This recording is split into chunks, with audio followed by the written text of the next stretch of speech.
Cerita novel Perintah Kaisar Naga bab selanjutnya. Ojo lali subrek, like and comment ya, yuk gasken. Humazi juga menjadi pucat karena telah menghabiskan banyak energi spiritual, dan dia terhuyung mundur beberapa langkah. Chen Ping memanfaatkan kesempatan itu, mengayunkan pedang pembunuh naga, dan menusuk ke arah dada setan angin hitam. Iblis angin hitam teralihkan oleh kondisi menyedihkan lelaki tua itu dan gagal menghindar tepat waktu. Ia ditusuk oleh pedang pembunuh naga, menyemburkan darah dan terlempar mundur. "Ayo pergi!" Chen Ping berteriak, menarik Humazi, dan bergegas keluar dari ruang rahasia. Setan angin hitam dan lelaki tua itu ingin mengejar mereka, tetapi karena luka parah mereka tidak dapat bergerak dan hanya bisa menyaksikan Chen Ping dan Humazi melarikan diri. Chen Ping dan Humazi bergegas keluar dari desa Heifeng dan melarikan diri ke arah barat menuju Gunung Jiupan. Mereka tahu bahwa orang-orang dari desa angin hitam akan segera menyusul mereka, dan mereka harus meninggalkan tempat ini secepat mungkin. Setelah melarikan diri dari desa angin hitam sejauh puluhan mil, keduanya berhenti untuk beristirahat di sebuah gua tersembunyi. Wajah Humazi pucat pasi. Ia telah menghabiskan terlalu banyak energi spiritual karena mengaktifkan jimat secara paksa tadi, dan kini ia bahkan kesulitan untuk mengangkat tangannya. "Kamu istirahat dulu, aku jaga." Chen Ping menyerahkan pil pengisi ulang ki kepada Humazi, lalu berjalan menuju pintu masuk gua, menyebarkan indera spiritualnya dan waspada terhadap gerakan di sekelilingnya. Kekuatan iblis angin hitam dan lelaki tua misterius itu jauh melampaui ekspektasi, terutama lelaki tua itu, yang auranya hampir mendekati level kelima negeri dongeng transformasi bumi. Jika Humazi tidak menggunakan jimat leluhur untuk mengejutkan mereka, akan sulit bagi mereka untuk lolos tanpa cedera. "Chen Ping, orang tua itu benar-benar kuat. Kalau aku tidak punya jimat peninggalan leluhurku dan kekuatanku sendiri yang perlahan pulih, aku pasti sudah terbunuh sekarang." Humazi menelan pil itu dan mengalirkan energi spiritualnya untuk pulih, suaranya terdengar sedikit lemah. Dia pastilah penguasa iblis angin hitam. Kultivasinya tak terduga. Chen Ping mengerutkan kening. Ada orang sekuat itu di desa pegunungan di luar Gunung Jiupan. Sepertinya air di Gunung Jiupan lebih dalam dari yang kita duga.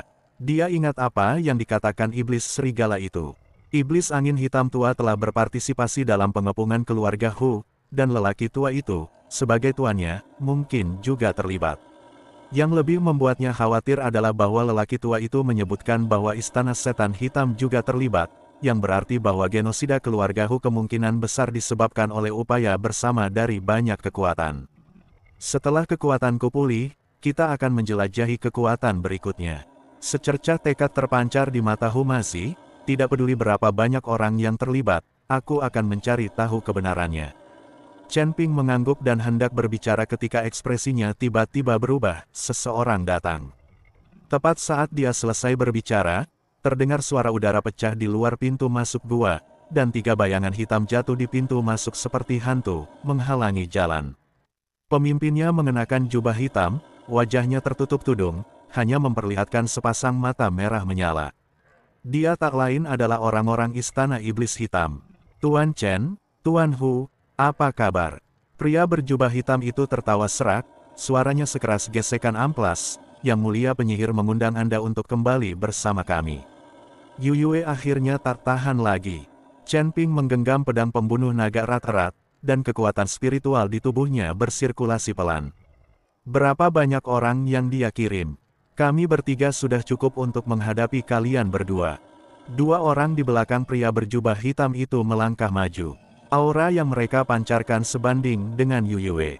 Mereka jelas merupakan para petinggi istana iblis.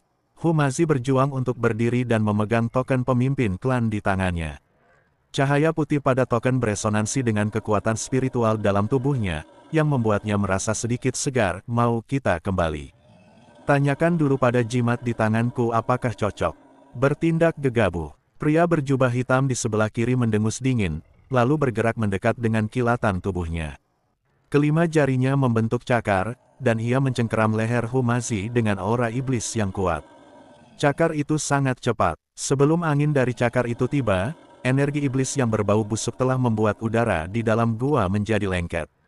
Humazi tidak berani menunda lagi dan menyuntikkan sisa kekuatan spiritualnya ke dalam token pemimpin klan. Token itu memancarkan cahaya putih yang menyilaukan dan membentuk tirai cahaya yang menghalanginya. Dengan suara klang yang nyaring, cakar pria berjubah hitam itu mendarat di tirai cahaya, menimbulkan riak-riak. Humazi hanya merasakan datangnya suatu kekuatan besar, darahnya mendidih, dan dia tidak dapat menahan diri untuk mengambil setengah langkah mundur. Beraninya sebutir beras bersinar begitu terang. Pria berjubah hitam itu mencibir dan meningkatkan kekuatan cakarnya 3 poin lagi. Retakan seperti jaring laba-laba tiba-tiba muncul di tirai cahaya. Pada saat ini, energi pedang emas datang seperti peri dari langit, memaksa lelaki berjubah hitam itu menarik kembali serangannya dan menghindar ke samping. Chen Ping mengikutinya dari dekat, menusuk dengan pedang pembunuh naga terus-menerus, menyeret kedua orang lainnya ke dalam pertempuran. Lawanmu adalah aku. Pria berjubah hitam terkemuka akhirnya bergerak, memegang cambuk hitam panjang di tangannya. Cambuk itu meliuk seperti ular hidup dan mencambuk wajah Chen Ping dengan suara menembus udara. Cambuk panjang itu ditutupi duri-duri kecil, memancarkan cahaya hijau redup, dan jelas beracun. Chen Ping tidak berani menghadapinya secara langsung, dan gerakan kakinya berubah seolah-olah dia sedang berjalan-jalan di taman. Sosok Chen Ping melesat menembus hutan bagai hantu, menggenggam biji wijen yang rapuh di tangan kirinya dan menggenggam erat pedang pembunuh naga di tangan kanannya. Sesekali, ia berbalik dan mengayunkan energi pedang emas untuk memaksa mundur pria berjubah hitam yang terus mengejarnya. Pria berjubah hitam yang memimpin mengendalikan cambuk hitam, dan cambuk itu tampak memiliki kehidupan di tangannya. Terkadang ia berubah menjadi ular berbisa yang menjulurkan lidahnya, dan terkadang berubah menjadi ular piton raksasa yang melilitnya. Setiap serangan membawa hawa dingin yang menusuk tulang, memaksa Chen Ping mengalihkan perhatiannya untuk menghadapinya. Chen Ping, jangan khawatirkan aku untuk saat ini, pergi saja. Humazi berjuang keras untuk melepaskan diri. Ia tahu bahwa ia adalah beban saat ini, dan jika ia terus seperti ini, mereka berdua akan tersangkut. Diam dan fokus pada pemulihan. Teriak Chen Ping, mengubah langkah kakinya dan dengan cekatan menghindari jeratan cambuk panjang di tengah hutan lebat. Karena kita keluar bersama, tidak ada alasan untuk meninggalkan rekan-rekan kita. Begitu dia selesai berbicara, dua bayangan gelap menyusulnya dan menyerangnya dari kedua sisi. Pria berjubah hitam di sebelah kiri mengeluarkan bilah tulang, yang penuh lubang-lubang kecil dan mengeluarkan bau anyir. Pria berjubah hitam di sebelah kanan membuat segel dengan tangannya dan menggumamkan sesuatu. Tiba-tiba, sulur-sulur hitam yang tak terhitung jumlahnya muncul dari tanah dan melilit pergelangan kaki kedua pria itu seperti rantai. Dengan blokade di depan dan pengejar di belakang, situasinya genting. Mata Chen Ping terfokus, dan kekuatan spiritual di tubuhnya meledak tanpa hambatan. Pedang pembunuh naga mengeluarkan suara pedang yang jelas, dan energi pedang emas melonjak keluar seperti air pasang, langsung menangkis serangan dari kedua belah pihak. Sekarang, dia memanfaatkan kesempatan singkat ini, mengerahkan seluruh tenaganya, dan melesat ke angkasa bersama Humazi, mendarat di puncak sebuah pohon kuno yang menjulang tinggi. Lelaki berjubah hitam mengikutinya dari dekat dan mendarat di cabang-cabang pohon di sekitarnya, membentuk pengepungan. Pemimpin berjubah hitam itu perlahan mengangkat kepalanya, dengan cahaya merah berkelap-kelip di balik tudungnya. Chen Ping, kau tak bisa kabur. Ikuti kami kembali untuk menemui Yang Mulia Penyihir, dan mungkin kami bisa menyelamatkan nyawamu. Yu Yue mengirimmu ke sini hanya untuk membunuh orang dan membungkam mereka, kan? Chen Ping mencibir dan melirik ketiga orang itu. Dia takut kita akan mengetahui kebenaran tentang pemusnahan klan, jadi dia ingin membabat habis semua rumput dan memusnahkannya. Lelaki berjubah hitam itu terdiam sejenak ketika mendengar kata-kata itu, jelas dia teringat apa yang sedang dipikirkannya. Mata pemimpin itu berbinar lebih merah, karena kau tahu segalanya, aku tidak bisa membiarkanmu pergi. Ia mengayunkan cambuknya dengan keras, dan cambuk hitam itu melesat menuju puncak pohon bagai ular roh. Ujung cambuk itu mengeluarkan suara tajam menembus udara dan langsung menuju pintu depan Chen Ping. Pada saat yang sama, dua lainnya juga melancarkan serangan. Bilah-bilah tulang dan sulur-sulurnya saling melilit membentuk jaring kematian yang besar, menutupi tajuk pohon. Chen Ping menarik napas dalam-dalam, dan tubuh emasnya yang tak terhancurkan pun aktif, dengan sisik emas menutupi seluruh tubuhnya. Dia melindungi Humazi di belakangnya, dan mengayunkan pedang pembunuh naga di tangannya untuk membentuk bunga pedang yang menyilaukan, dan menebas ke arah cambuk panjang itu. Dentang, suara benturan logam bergema di hutan, energi pedang emas dan cambuk hitam bertabrakan satu sama lain, memercikkan percikan api ke seluruh langit. Duri-duri pada cambuk itu patah oleh energi pedang, menimbulkan suara berderak. Pria berjubah hitam yang memimpin merasakan kekuatan dahsyat datang, lengannya mati rasa, dan cambuk itu hampir terlepas dari tangannya. Kekuatan macam apa ini? Jejak kengerian melintas di mata pria berjubah hitam itu. Ia bisa merasakan aura murni dan mendominasi yang terkandung dalam kekuatan spiritual Chen Ping, yang mampu menahan aura jahatnya.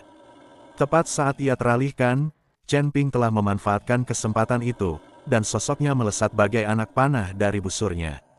Pedang pembunuh naga, dengan momentum yang tak tergoyahkan, langsung menuju pria berjubah hitam di sebelah kanan.